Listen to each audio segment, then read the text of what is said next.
Saludos para todos ustedes. Seguimos con nuestro programa sobre los sistemas de referencia coordenada.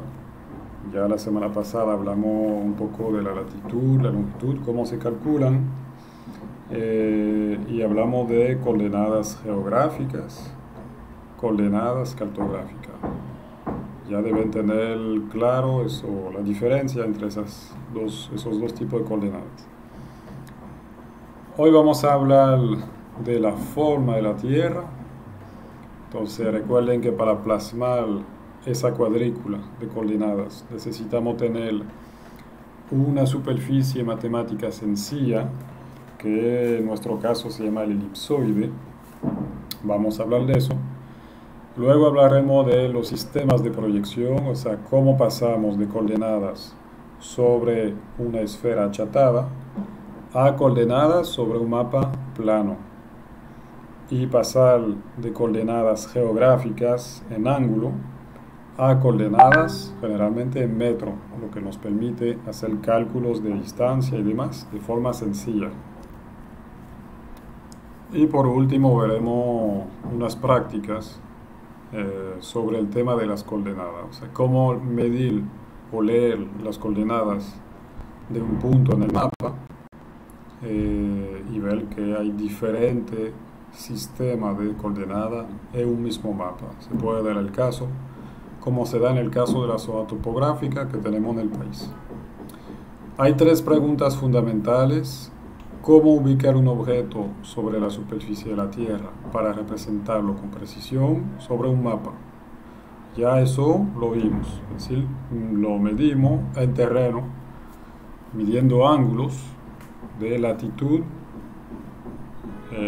con respecto a un astro, que puede ser el Sol o una estrella lejana, y la longitud se mide el tiempo, la hora, la diferencia de hora entre un lugar de referencia, típicamente es el meridiano de Greenwich, y nuestra posición.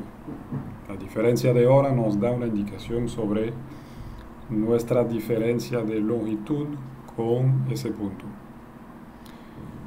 ¿Cómo representar la Tierra de forma matemática o geométrica? Es lo que vamos a ver hoy.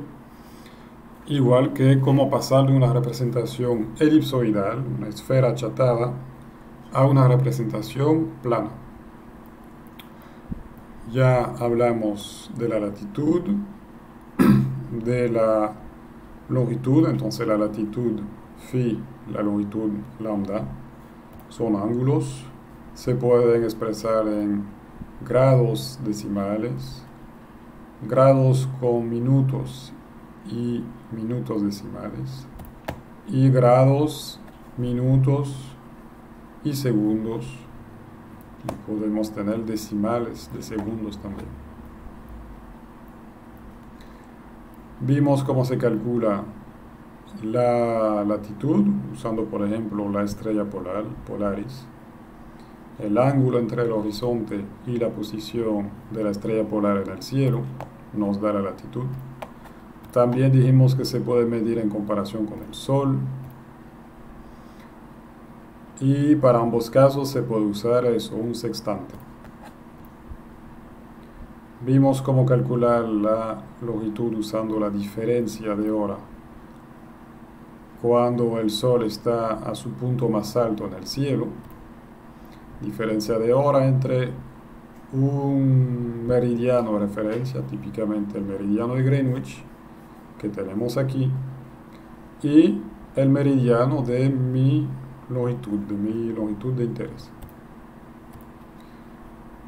Y vimos también cómo medir altitudes en todo un país, usando como referencia la superficie del mar en un puerto de ese país. Bien. Obviamente, todo eso era para crear sistemas de referencia locales, es decir, para crear puntos de referencia en todo el país, puntos geodésicos, con sus coordenadas bien conocidas, bien calculadas, incluyendo a las altitudes. Pero eso era para un solo país. Entonces que, por ejemplo, al lado Alemania Alemania tiene otro sistema de referencia local, igual Suiza, Italia, etc. La forma de la Tierra. ¿Cómo representar la forma de la Tierra de forma matemática? Entonces vamos a hablar aquí de geometría más bien para poder visualizar. La superficie terrestre es muy compleja, tiene montañas, tiene valles, etc. Y es difícil de representar de forma matemática. Aquí tenemos un pequeño modelo digital de terreno, de una porción mínima de la Tierra, y fíjense lo complejo que es esa forma. Matemáticamente representar esa forma a través de, digamos, una ecuación o serie de ecuaciones es extremadamente complejo. Y vamos a decir que es complejo de forma hasta inútilmente complejo para lo que nosotros queremos hacer. Lo que nosotros es una superficie relativamente sencilla sobre la cual vamos a plasmar nuestros ejes de coordenadas, nuestra cuadrícula. El geoide es otro elemento que tenemos que conocer.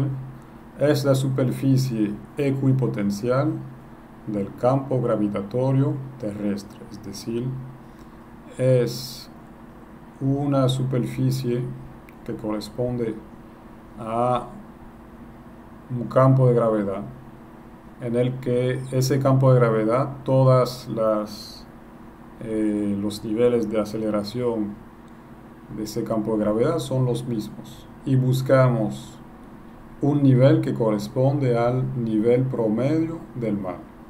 Entonces, de forma más sencilla, el geoide es la superficie que pasa por el nivel medio del mar. Digo nivel medio porque el mar en realidad no tiene exactamente la misma distancia en comparación con el centro de la Tierra. Hay en algunos lugares ese mar queda un poco más alto, un poco más bajo. Pero bueno, el geoide pasa por el nivel medio del mar, y la prolongación de ese nivel medio del mar por debajo de los continentes. Ese geoide es ya un poco más simple, pero todavía queda relativamente complejo, difícil de medir, difícil de representar de forma geométrica sencilla. Aquí tenemos una visualización del geoide. Esa no es la forma real de la Tierra, para que quede claro. Ahí lo que hicimos es que todo lo que está en rojo, que corresponde a zonas de mayor densidad. ¿Por qué? Por lo que compone la corteza terrestre en ese lugar. Esas zonas también fueron elevadas aquí en el modelo. Fíjense que todo lo que queda en rojo queda ligeramente o bastante elevado. Obviamente eso no es así que se ve la Tierra, pero es una representación que nos permite ver cómo va cambiando ese geoide en la Tierra. Queda modificado por anomalía en la densidad de la corteza terrestre, que provocan anomalía en el campo de gravedad terrestre. Bien. Entonces aquí tenemos una superficie teórica que pasa por el nivel medio del mar, y por debajo de los continentes también queda proyectada. Esa es la línea negra que corresponde al geoide. Pasa aquí por el nivel del mar, ahí también, y por debajo del continente pues queda proyectada entre esos dos mares. Bien. Aquí la superficie terrestre muy irregular, y en verde que tenemos el elipsoide. Entonces el elipsoide va a ser nuestra solución. Es una representación matemática sencilla de la superficie terrestre, es decir que cogemos la superficie terrestre, es muy complejo, cogemos el geoide, es ya un poco más fácil de medir, pero todavía queda bastante irregular, y cogemos un elipsoide que va a tratar de acercarse lo más posible al geoide.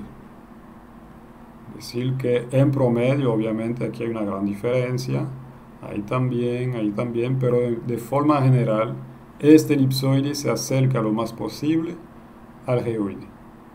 La diferencia es que el elipsoide es una superficie muy sencilla, es casi una esfera ligeramente achatada. Entonces vamos a coger una esfera achatada y matemáticamente la vamos a mover de tal manera que minimice la diferencia con el geoide, que se acerque lo más posible al geoide. Encima de esta referencia, el elipsoide, es que vamos a dibujar las cuadrículas. Lo primero que hacemos entonces en ese caso es seleccionar un elipsoide. Su forma, qué tan achatado es ese elipsoide, su tamaño, cuál es digamos, la longitud de los ejes del elipsoide, de tal forma que se acerque lo más posible a la forma de la Tierra.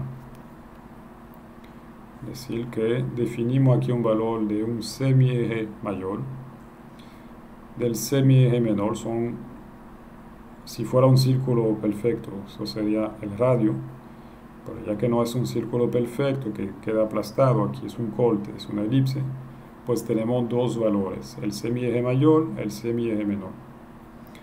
Esa elipse en 3 dimensiones da eso, un elipsoide. Bien. Entonces el tamaño de ese elipsoide lo vamos a definir poniendo aquí un valor en kilómetro de semieje mayor, alrededor de 6.400 kilómetros, que es el radio de la Tierra a nivel del Ecuador. Entonces sería un poco menos, 6.300 y algo. Y aquí también vamos a poner un valor. Todo eso depende obviamente del tamaño de la Tierra, por eso que es muy importante hacer mediciones para saber cuál es la distancia aproximada del semieje mayor de la Tierra y de su semieje menor. Entonces seleccionamos un elipsoide, hay muchos. Ustedes ven aquí una muestra.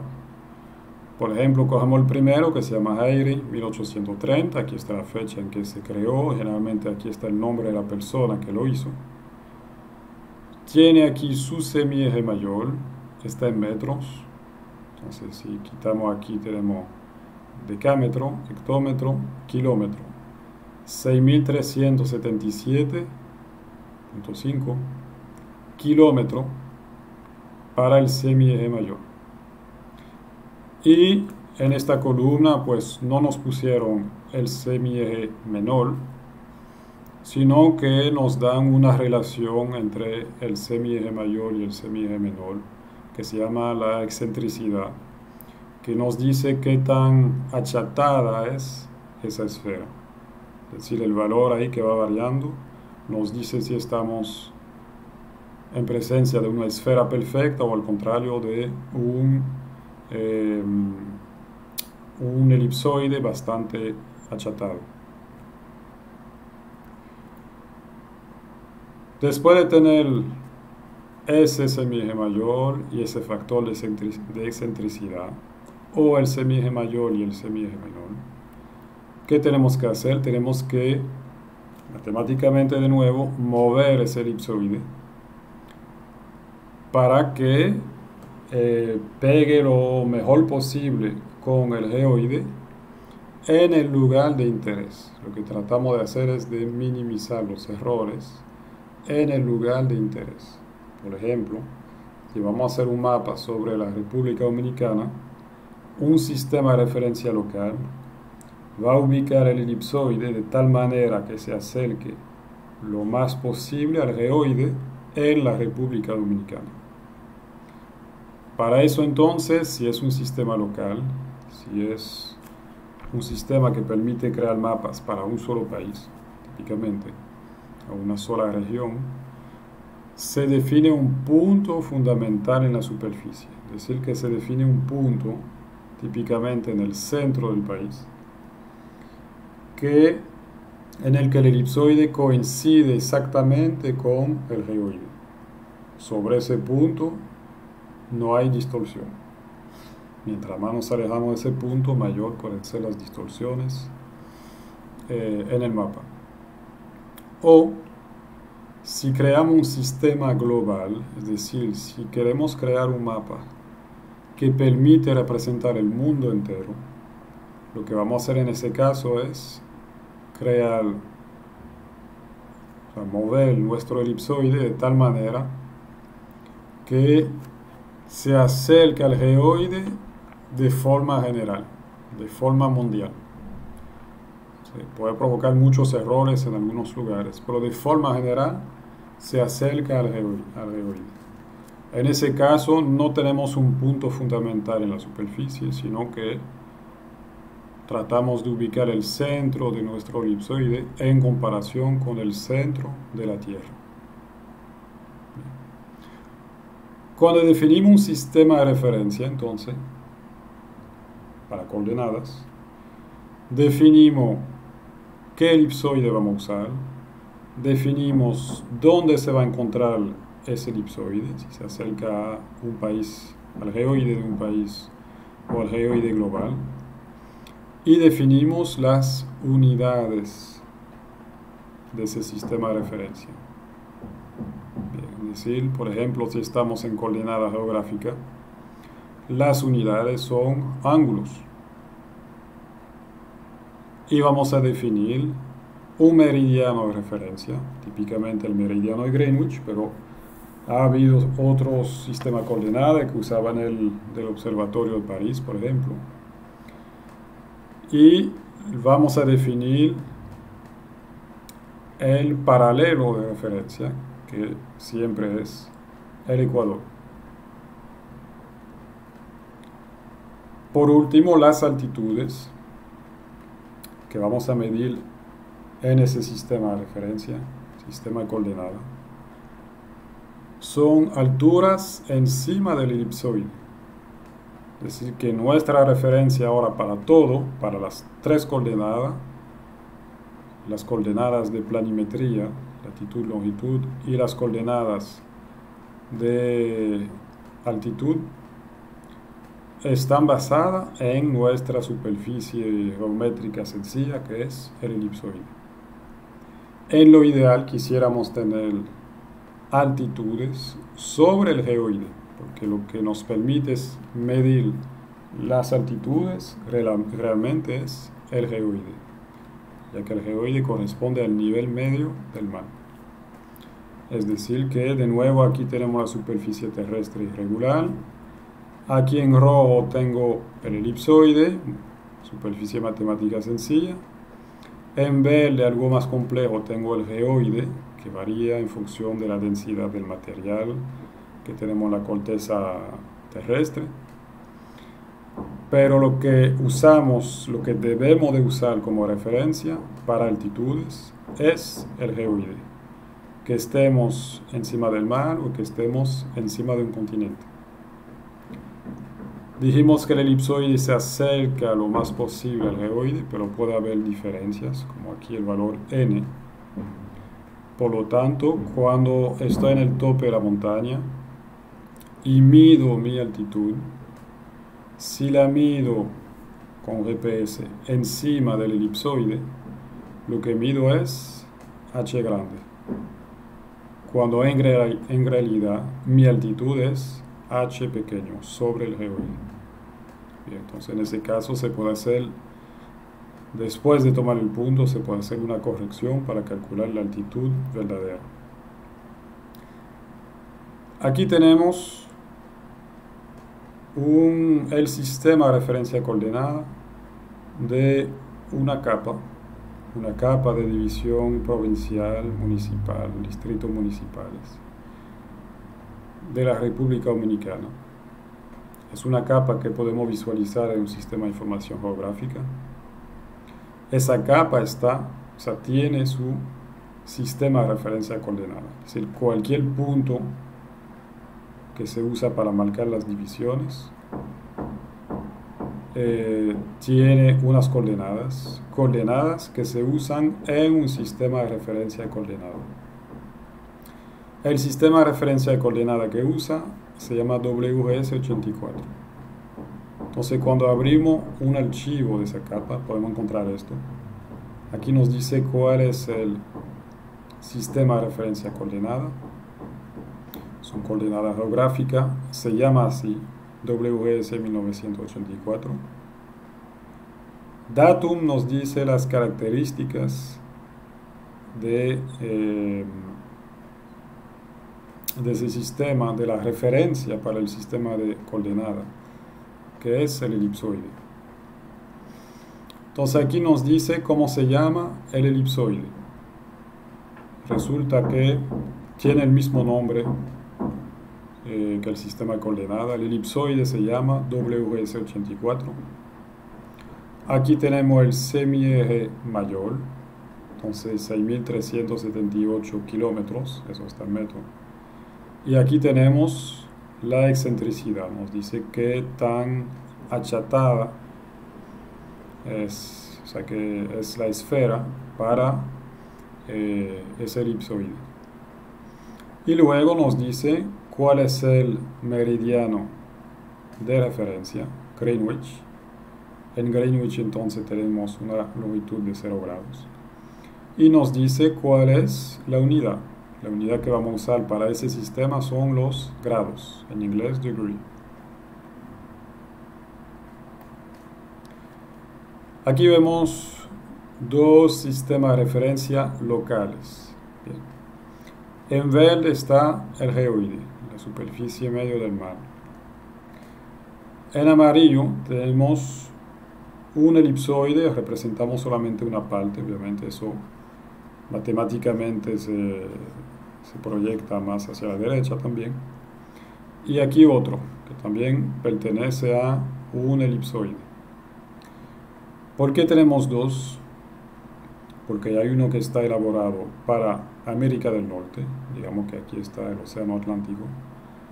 Hay uno que fue hecho para América del Norte, el otro fue hecho para Europa. Entonces en esos dos sistemas de referencia locales, fíjense que alrededor del centro, el sistema del elipsoide que usan coincide con el geoide, coincide muy bien. Hay pocos errores en cuanto a medición de altitudes, pero también en cuanto a mediciones en planimetría, o sea, ubicar correctamente la coordenada. Aquí lo mismo. Este elipsoide fue ubicado de tal manera que coincide perfectamente con el centro de los Estados Unidos. Todo eso para minimizar los errores en el mapa, para poder hacer mediciones de distancia, de área, de altitudes, que sean las mejores posibles. Ellos usaron también dos elipsoides diferentes. Por ejemplo, en Europa usaron el elipsoide internacional 1924, entonces tiene una forma particular. En Estados Unidos usaron el elipsoide de Clarke 1866, que tiene una forma diferente a la anterior. Bien. Cuando proyectamos después esas coordenadas sobre un plano, fíjense que tenemos lo mismo que anteriormente, pero se agregan valores de proyección. Es decir, que vamos a tener unos valores adicionales que no voy a detallar por ahora, que nos permiten crear un sistema de coordenadas sobre algo plano, sobre un objeto plano, es decir, un mapa. Es decir, que entre esto y esto la diferencia es que aquí trabajamos con coordenadas geográficas en grados y aquí al final trabajamos con coordenadas cartográficas en metros. Esto es sobre la esfera o el elipsoide, esto es sobre el mapa plano.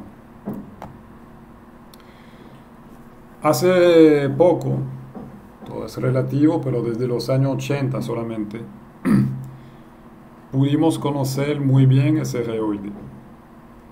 Es decir, que anteriormente conocíamos el geoide a nivel tenemos algunas mediciones puntuales, algunos puntos, en algunos países. Desde los años 80 conocemos muy bien el geoide. ¿Cómo lo conocemos?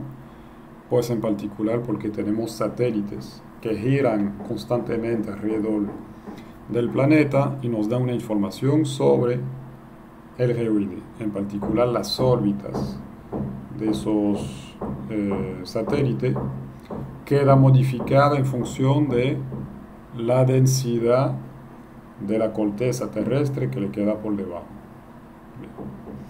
No voy a entrar muy en detalle, pero ya que conocemos bien el geoide desde los años 80 de forma global, vamos a poder tratar de dibujar, de crear matemáticamente un elipsoide que se acerca al geoide de forma global. Es decir, que en vez de tener el sistema de referencia que se acercan al geoide solamente en algún punto, vamos a tener un sistema que de forma media se acerca a todo el geoide. Obviamente, en algunos lugares puede haber muchos errores, porque nuestro geoide es una forma simplificada. Ese tipo de sistema de referencia global es lo que nos permite hacer mediciones a nivel del mundo, crear mapamundi y conocer, por ejemplo, el desplazamiento de los continentes. O sea, poder medir el desplazamiento de las placas tectónicas, mejor dicho. Y es la referencia para, por ejemplo, el sistema GPS o todos esos sistemas de medición de posición a nivel mundial. Entonces ya tenemos nuestras superficies de referencia para dibujar cuadrícula a nivel mundial o a nivel de un país. Lo que nos falta ahora es proyectar esas informaciones sobre un objeto plano que es el mapa. Entonces, ¿cómo pasar de una representación, una cuadrícula, sobre un elipsoide, un objeto en 3 dimensiones, a una representación plana? Fíjense que eso causa un problema. Si aquí cojo esta representación de la Tierra, quito la cáscara de la naranja y la pongo de forma plana, obviamente esa cáscara se va a romper. ¿Por qué? Porque no hay forma de conservar exactamente la forma de todos los objetos que estaban sobre una esfera y de pasarlos directamente a algo plano. No se puede. Por lo tanto, lo que vamos a hacer es que sí vamos a romper esa cáscara de la naranja, vamos a ponerla de forma plana, pero vamos a deformar los objetos que estaban sobre esa esfera. Vamos entonces a tener que, digamos, alterar un poco esa representación del mundo cuando lo pasamos de una esfera a un objeto plano. Entonces, los mapas deforman la superficie terrestre. Lo que sí vamos a tratar de hacer es crear una proyección. Eso se llama proyectar, cuando pasamos de una esfera a algo plano. Vamos a hacer una proyección que permita conservar un elemento de interés, que puede ser la superficie de los países. No dije su forma, dije su superficie. Si la forma cambia, pero la superficie queda la misma. O mantener los ángulos en el mapa para poder navegar. O tratar de no alterar demasiado las distancias. De forma general, como quiera, un mapa, las distancias quedan alteradas. Lo que tratamos es de minimizar esa alteración. Tenemos que usar un sistema de proyección para proyectar los puntos que estaban en coordenadas geográficas sobre una superficie plana, entonces con coordenadas cartográficas o proyectadas, verán los dos términos. Es decir, cómo pasar de un ángulo phi de latitud, un ángulo aquí lambda de longitud, para darme la posición de un punto, a coordenadas easting, northing en metros. de ese punto, que me van a permitir, como dijimos, ya que eso está en metro, hacer mediciones de distancia, de área, etcétera, de forma mucho más sencilla que si yo tuviera que medir la distancia entre un punto que está sobre esta parte de la esfera y otro que esté acá. Eso es matemática de coordenada esférica, es muy complejo. Lo que vamos a hacer es usar una proyección. Bien. La proyección se aplica en base a fórmula matemática. Lo que vamos a hacer nosotros por ahora es representar lo que hace esa fórmula de forma geométrica para que se entienda. Aquí tenemos la esfera, falta la mitad, no importa. Tenemos un cilindro de papel que enrollamos alrededor de la esfera, de esta manera. En el centro vamos a poner, todo eso es teórico obviamente, un bombillo. Y vamos a decir que la superficie terrestre aquí es semitransparente. Si tengo un globo semitransparente, pongo un bombillo en el centro. Encima de ese globo están dibujados los continentes, los países, los mares. ¿Qué va a hacer la luz? Va a proyectar la imagen de esos continentes, países, sobre el cilindro de papel. Entonces, ¿qué vemos por fuera del cilindro de papel? Vamos a ver esto. La imagen de esos continentes plasmada sobre el cilindro de papel. Y si abro ese cilindro de papel, pues ya tengo un mapa plano. Ya pasamos de coordenadas geográficas sobre la esfera a coordenadas cartográficas sobre el mapa. Fíjense de una cosa, ese sistema de proyección, que lo repito, en realidad funciona así, son ecuaciones, es decir, que aquí tomo la longitud, el valor de longitud me dará el listing o el X, y aquí cojo el valor de latitud, phi, me dará el valor Y o el northing. Eso provoca distorsiones. ¿Por qué? Fíjense que aquí los países que están a nivel del ecuador pegan muy bien, el cilindro de papel pega muy bien con la esfera, no habrá distorsiones. Pero cualquier país que quede más al norte, fíjense, el país, digamos que aquí tenemos un país que va de este punto hasta acá. Cuando queda proyectado sobre el cilindro, su tamaño aumenta de forma considerable. Bien. Significa que en esos mapas que usan ese tipo de proyección, se llama la proyección cilíndrica de Mercator, que fue quien inventó eso. Pues los países que quedan al norte tienen un tamaño exagerado en comparación con su tamaño real. Los países que están alrededor del Ecuador mantienen su tamaño real. Y los países que están cerca del Polo Norte, cerca del Polo Sur, o en latitudes medias, Estados Unidos, Canadá, Europa, etc., tienen un tamaño exagerado.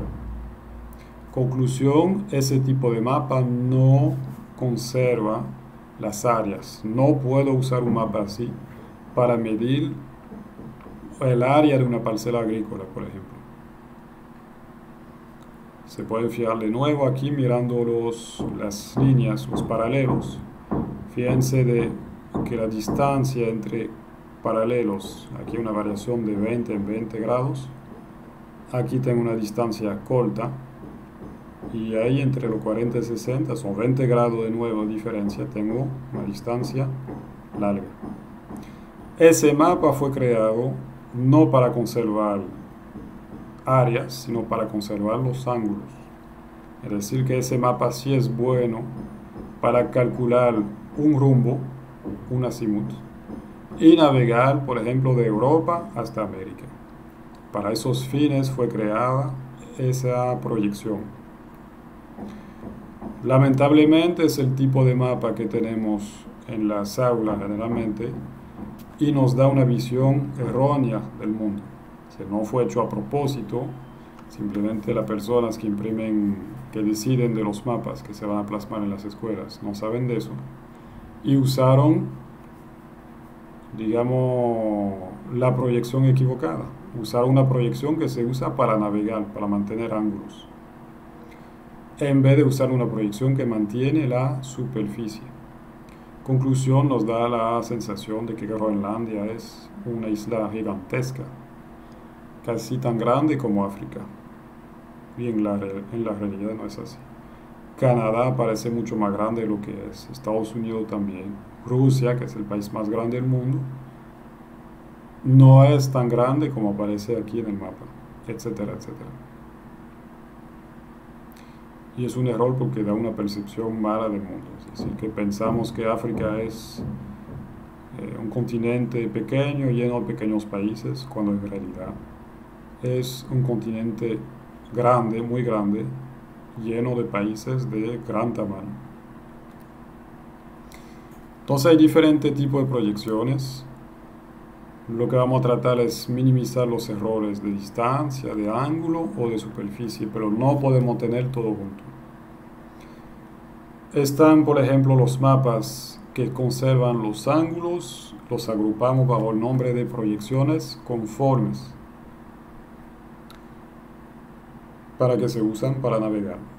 Entonces, si se recuerdan la carta aeronáutica que usamos la semana pasada, usa típicamente una proyección conforme. Eso es lo que más importa para el piloto, poder calcular su rumbo sin equivocarse.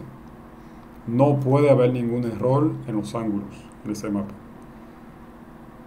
El área de los países por debajo no le importa mucho porque él no va a hacer nada con esa información. Luego existen las proyecciones equivalentes. Son proyecciones que conservan la superficie.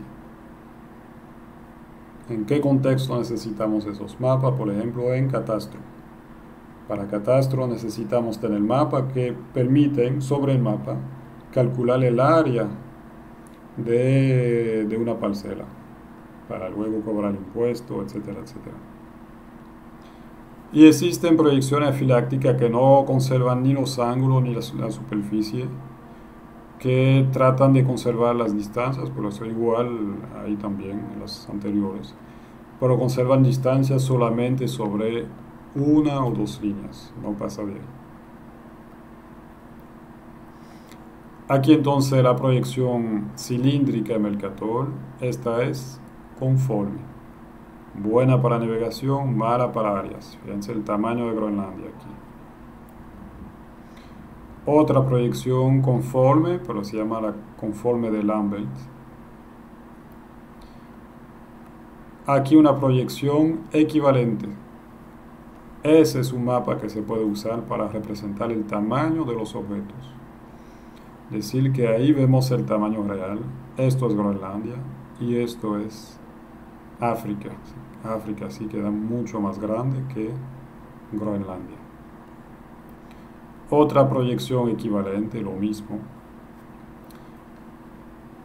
Eso me permite, si le doy la vuelta en el mapa aquí a África, calcular con mucha precisión la superficie de África. No me voy a equivocar. Fíjense en una cosa, como les dije, en ningún mapa se conserva la forma perfecta. Fíjense cómo la forma de África, por ejemplo, cambia. Como la forma de Groenlandia cambia. En ambos casos las áreas son buenas, se pueden medir, pero la forma queda distorsionada, que estamos representando un objeto que existe sobre una esfera, lo estamos representando sobre un objeto plano. Lógicamente debe de haber deformaciones. Y existen otros tipos de proyecciones de todo tipo, eso es solamente una muestra. Luego podemos clasificar las proyecciones en función de la superficie de proyección que usan. Ya vimos el caso de la proyección cilíndrica. Enrollo un cilindro de papel alrededor de la Tierra y abro ese cilindro para tener un mapa plano. Existen también proyecciones cónicas y proyecciones azimutales. Esta es la cilíndrica.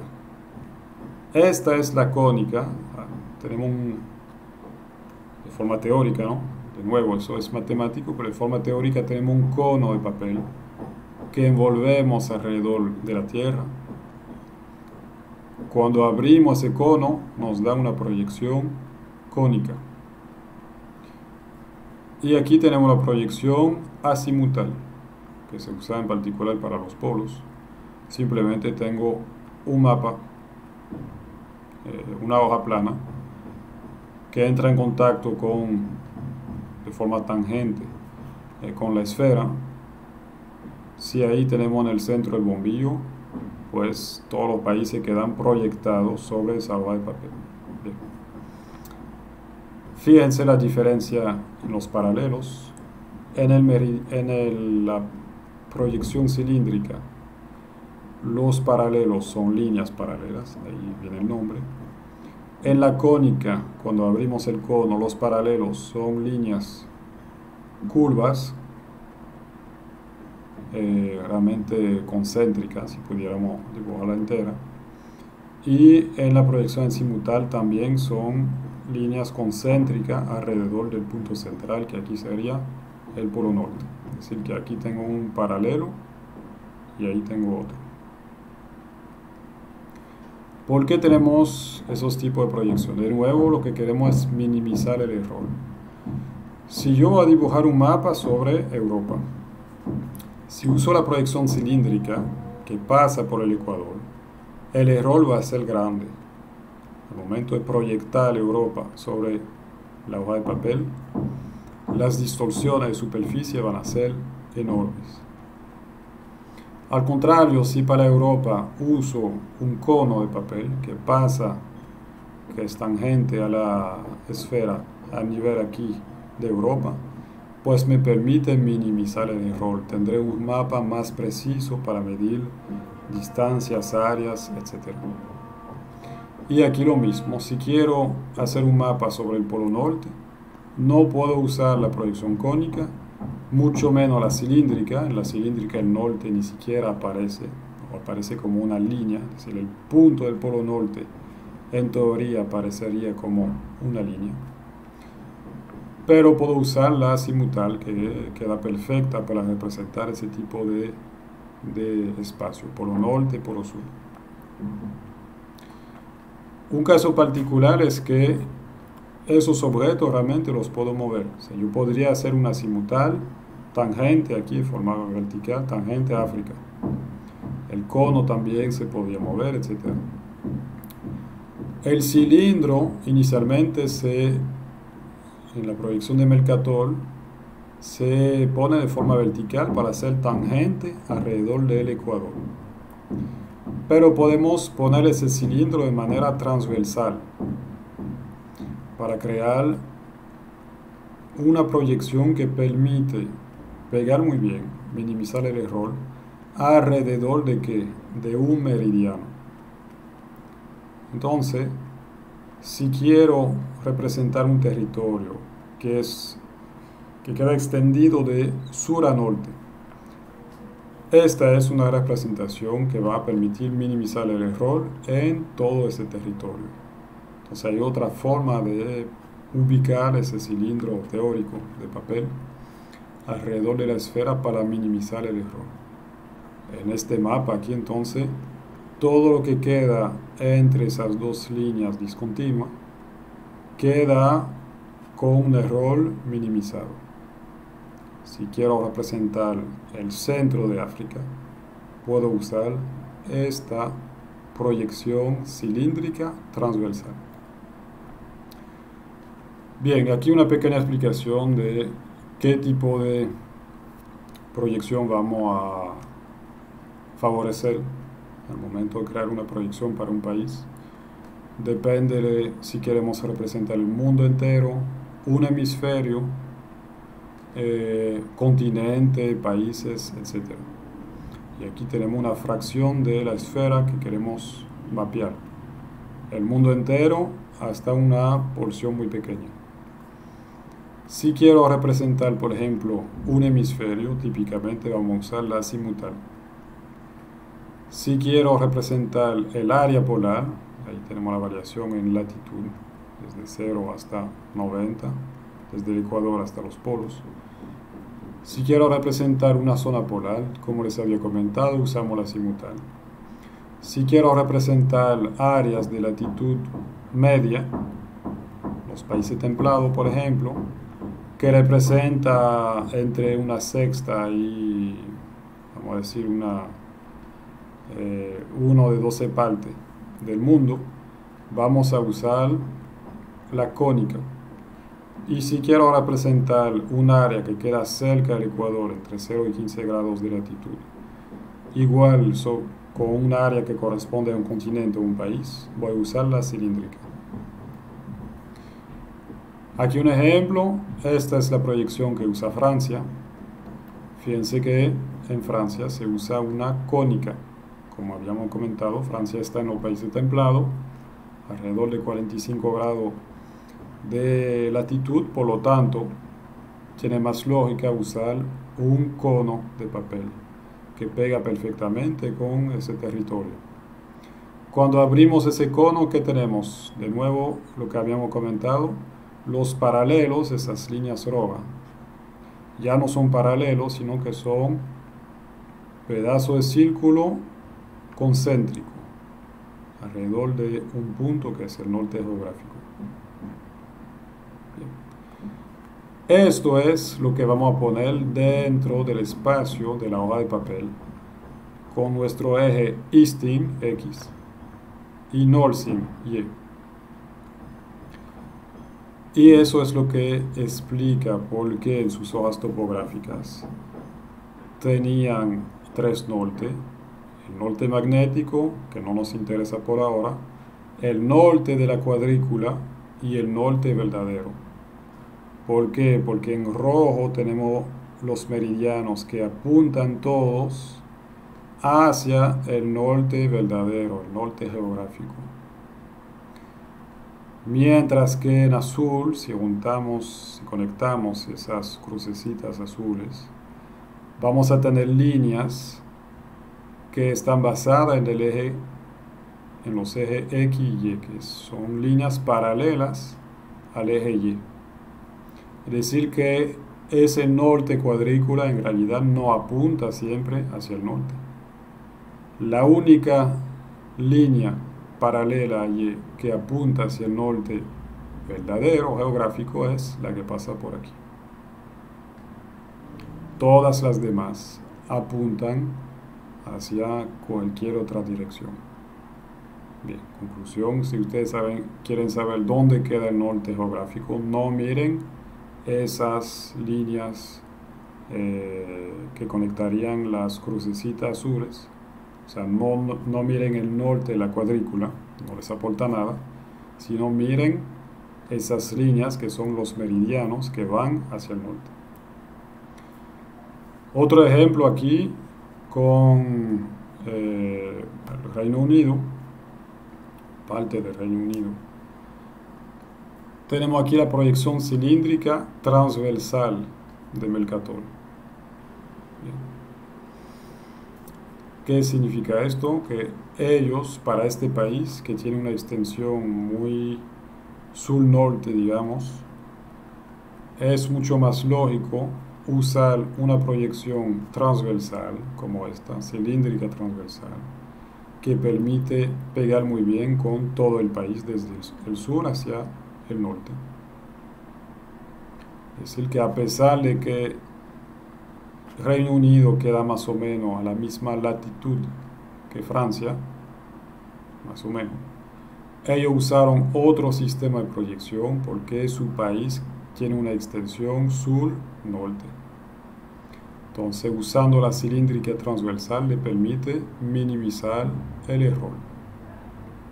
Y de nuevo tenemos un norte de la cuadrícula está aquí en azul, y el norte verdadero, que son esas líneas negras de los meridianos que apuntan todos hacia el norte, que quedaría por ahí. Los sistemas de referencia de coordenadas que usamos en la República Dominicana.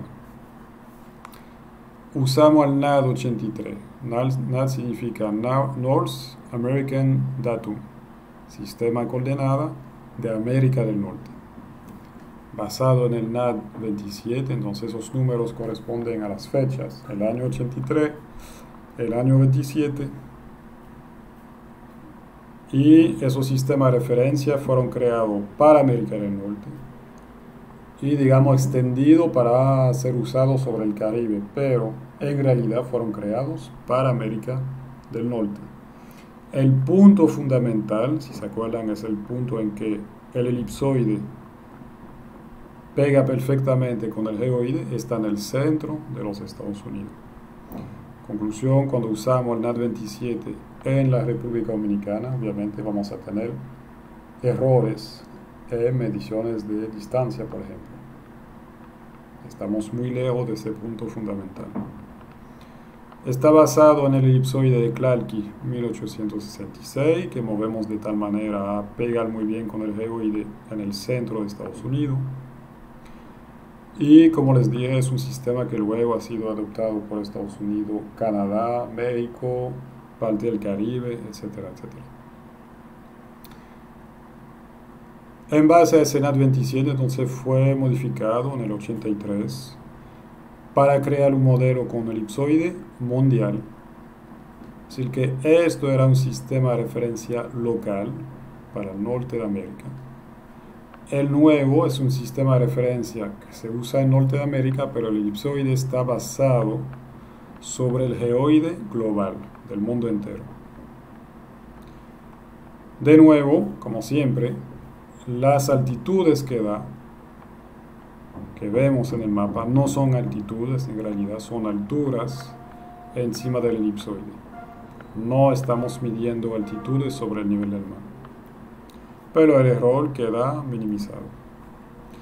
El WS84 significa World Geodetic System, sistema geodésico global, creado en el 84 por los militares. Fue creado para los militares norteamericanos, que fue creado para el sistema GPS. El sistema GPS permite dar coordenadas sobre cualquier parte del mundo, por lo tanto necesitaban un sistema de coordenadas para el mundo entero. Y para eso entonces se creó ese sistema de referencia global o mundial.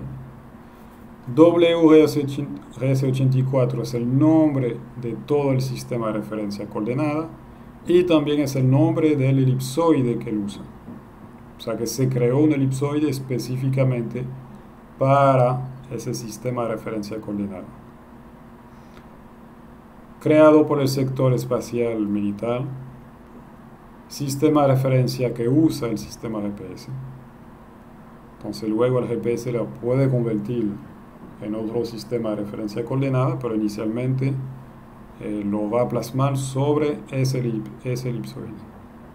Y de alturas, como siempre, sobre el elipsoide, pero que pueden ser corregidas, es decir, que en la computadora tengo mis puntos. Puedo usar un modelo de geoide que se llama EGM08 para calcular las altitudes reales. Entonces el sistema UTM no es un sistema de referencia, sino un grupo de proyecciones cartográficas que vamos a poder asociar a otro sistema de referencia, que puede ser, por ejemplo, el WGS84 o el NAD 27. ¿Qué hacemos con esas proyecciones cartográficas? Pues vamos a crearlas de tal forma que permita limitar las distorsiones en el mapa alrededor de un eje de longitud, es decir, alrededor de un meridiano. Y vamos a crear una proyección por alrededor de 60 meridianos en todo el mundo, de tal manera que podamos usar una proyección UTM para cualquier parte del mundo. Bien, por eso queda práctico y por eso se usa tanto la proyección UTM. ¿Qué vamos a hacer entonces? ¿Se recuerdan el cilindro, la proyección de Mercator, el cilindro vertical? vamos a usar una proyección cilíndrica, pero horizontal, que coge el nombre de proyección cilíndrica transversal.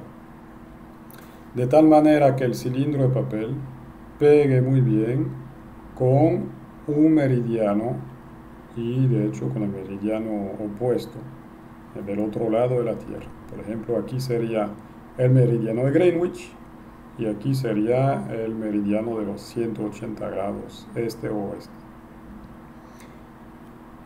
Ahí tendríamos entonces una proyección que pega muy bien con la zona que está alrededor del meridiano de Greenwich y del meridiano opuesto. Es decir, que si queremos representar cualquier país que quede alrededor de ese meridiano, vamos a tener un mapa con buena precisión. ¿Qué hacer entonces para los países que quedan alrededor de este meridiano? No podemos usar esta proyección, quedarían muy distorsionados. Lo que podemos hacer entonces es mover ese cilindro de papel de tal manera que ahora pegue mejor con otro meridiano. Y vamos a seguir moviendo ese cilindro para crear diferentes proyecciones. Cada proyección pega muy bien con un meridiano en particular. Cuando aplicamos esa proyección, entonces eso es lo que tenemos. En el centro tenemos, entonces vamos a tener 60 zonas. Fíjense que, por ejemplo, aquí tengo la zona 30. Es la zona que pega muy bien con el meridiano de Greenwich. El meridiano de Greenwich quedaría en el centro de la zona, entre esas dos líneas. Entonces aquí, si quiero representar Reino Unido, puedo usar el UTM 30. Si quiero representar, por ejemplo, Malí, Costa de Marfil, etc., también puedo usar la zona UTM 30. 30 que pues se subdividió después entre lo que queda al norte y lo que queda al sur. Entonces sería aquí esta zona 30 norte. Si quiero representar un territorio como Madagascar, puedo usar para la parte occidental de Madagascar, puedo usar la zona UTM 38 sur. Todo lo que queda dentro de este espacio va a quedar bastante bien representado en el mapa con pocas distorsiones. Para nosotros nos queda perfecto la 19 norte. Para Haití le queda muy bien la 18 norte. Obviamente ustedes ven que la extensión este-oeste es poca. Lo que explica, por ejemplo, por qué Madagascar causa un problema aquí, porque está sobre dos zonas. Para un país como Rusia, no tiene mucho sentido usar UTM, porque tendría que usar muchas zonas diferentes, muchas proyecciones diferentes, muchos mapas diferentes para cubrir su territorio. Pero si lo que queremos trabajar específicamente sobre la península de Kamchatka en Rusia, ahí sí podemos usar la UTM 57 norte. Si nos acercamos, ¿qué tenemos entonces? En el centro de este tipo de proyección pasa el meridiano central, que puede ser, por ejemplo, el meridiano de Greenwich, o para nosotros, el meridiano aquí que pasa por el centro de esta zona, básicamente pasa cerca de la Romana, más o menos. ¿Ok? Y esta zona va a abarcar todo lo que queda menos 3 grados y a más 3 grados alrededor de ese meridiano central. De nuevo, si aquí mi meridiano era el de Greenwich, si estoy trabajando en la zona 30 norte, el meridiano pasa por el centro aquí. Eso va a abarcar entonces 3 grados oeste y 3 grados este. Permite representar bien cualquier espacio que esté entre 3 grados oeste, 3 grados este, alrededor del meridiano de Greenwich. Bien. Entonces, sobre ese espacio vamos a crear nuestra cuadrícula de coordenadas cartográficas.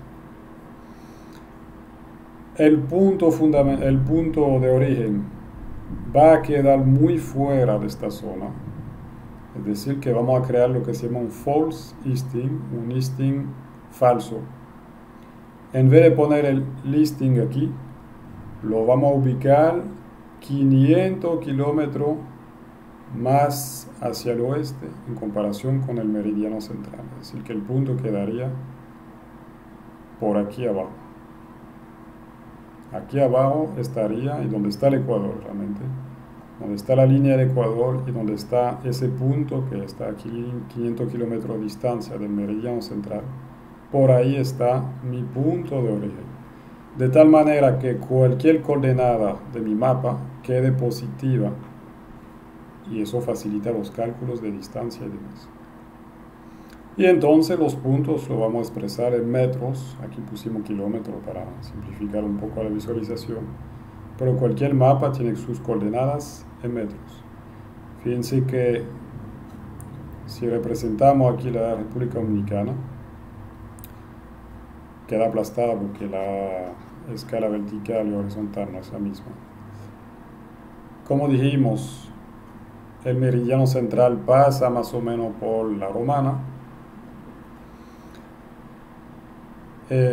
Y las distancias, las coordenadas que vamos a encontrar, si buscamos la coordenada, digamos, de aquí de Puerto Plata, la coordenada de Puerto Plata andaría por los 200 kilómetros hacia el este, o 200.000 metros este, y andaría por los 2.500 kilómetros norte, 2.500 kilómetros en comparación con la línea del Ecuador,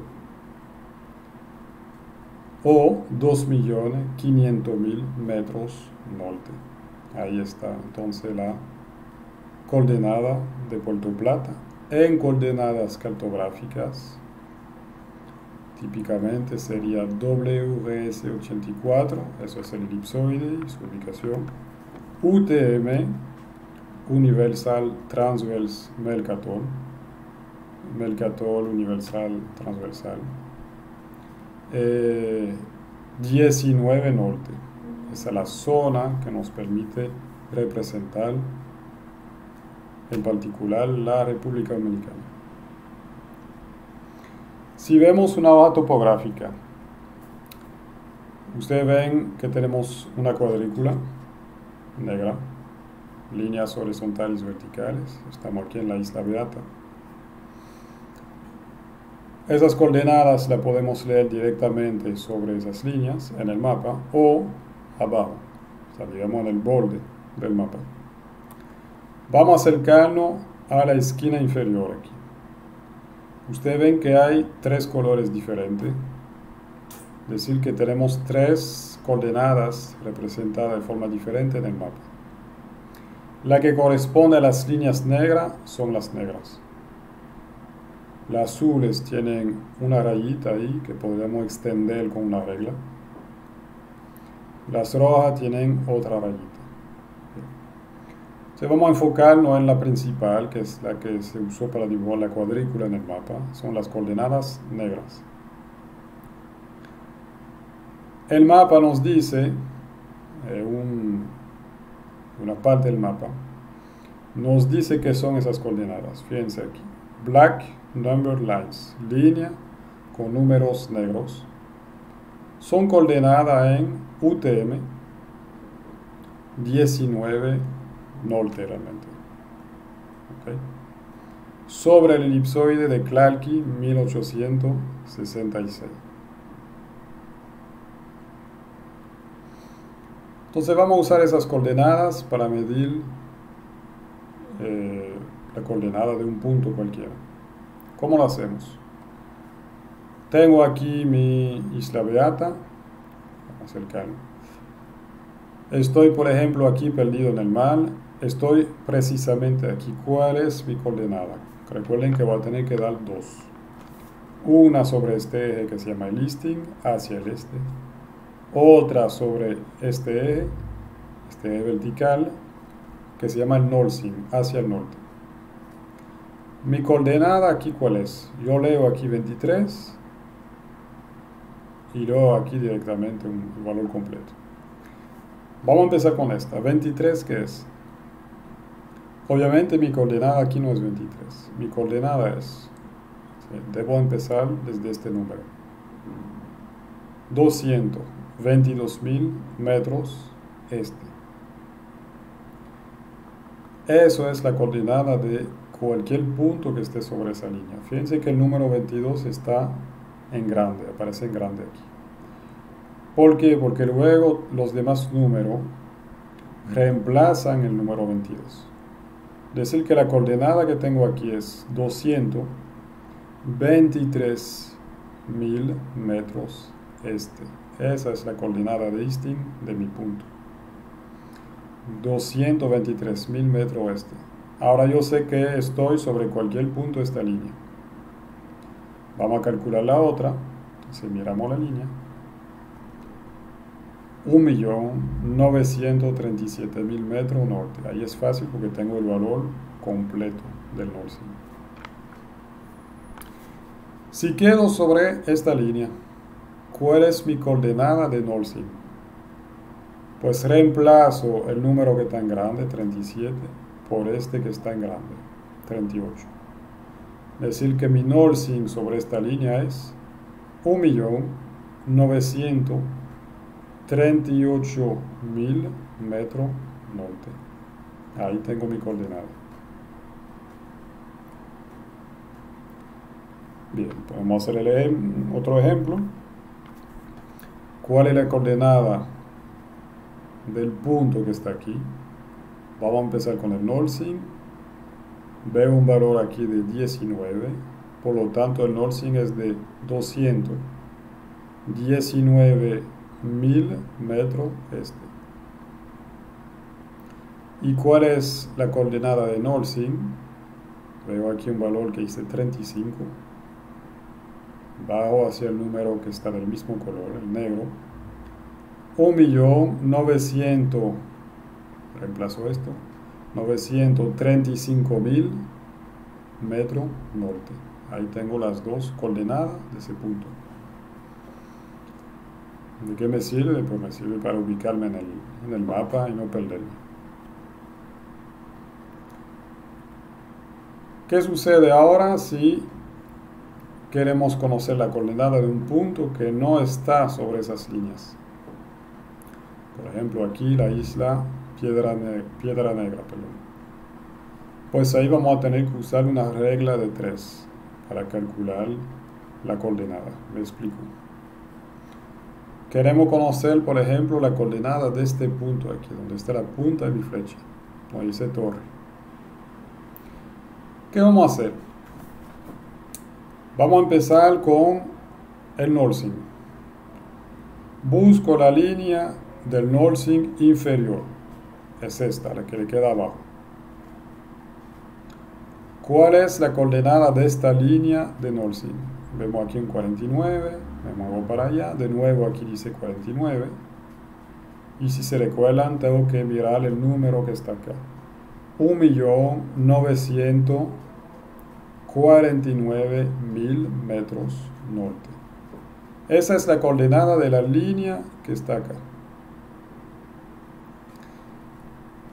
Luego, ¿qué vamos a hacer? Vamos a medir con la regla. Mido la distancia que hay entre esta línea de Nordsing, de la cual conozco el valor, y mi punto. Con la regla, en el mapa encuentro 1.1 centímetro. Y para aplicar mi regla de 3, pues tenemos que tener una referencia. Y veo que entre dos líneas de Nordsing, veo con mi regla que hay 2 centímetros. Cada línea de Nordsing, si ustedes se fijan, están separadas de 1000 metros en este mapa. Todo eso está expresado en metro. 1.949.000 metros, 1.950.000 metros, hay una diferencia de 1000 metros. 2 centímetros corresponden a 1000 metros. 1.1 centímetro corresponde a una diferencia de ¿cuántos metros en comparación con esta línea? Te repito, 2 centímetros en el mapa corresponden a 1000 metros en realidad, 1000 metros en el terreno, 1000 metros de diferencia de coordenadas. 1.1 centímetro entre esta línea de North y la posición de mi torre corresponde a qué distancia sobre el terreno, a qué variación de coordenada entre esta línea aquí y la torre. Entonces 1 por 1, 1.1 perdón, por 1000 entre 2, perdón, mejor aquí, ya está corregido. 1.1 por 1000 entre 2, 550 metros. 550 metros, ¿dónde están? Están entre esta línea y el punto de la torre. Conclusión, ¿cuál es la coordenada de North? Pues es la coordenada de esta línea, 1.949.000 metros, más, me voy subiendo hacia el norte, más los 550 metros que encontré. 1.949.000 más 550. El northing de este punto es 1.949.550 metros. Perfecto, ya tengo la primera coordenada. Ahora me falta hacer lo mismo para el easting. En este caso yo uso las líneas verticales. Aquí está mi torre, yo busco la línea vertical que tiene el valor inferior. El easting va creciendo hacia la derecha. Entonces busco la línea que le queda a su izquierda aquí. ¿Cuál es el valor de esta línea? Bajamos, bajamos y aquí encontramos un número 32. El valor de easting es 232.000 metros este. Bien. Vamos a medir la distancia entre esta línea vertical y mi punto de interés, 0.6 centímetros. La relación aquí es la misma, 2 centímetros equivalen a 1000 metros de diferencia de coordenada, 1000 metros en terreno. Por lo tanto, el cálculo es 1000 por 0.6 entre 2. Hay 300 metros entre esta línea de easting y la coordenada aquí de mi punto. Sumo entonces la coordenada del easting, 232.000 metros, esta línea aquí, con lo que tengo que agregarle para llegar a mi torre, 300 metros. Me da un easting de 232.300 metros. Ahí está el procedimiento para calcular el easting, perdón, el northing, el easting de mi punto. Y por último, la altitud, ya saben hacerlo.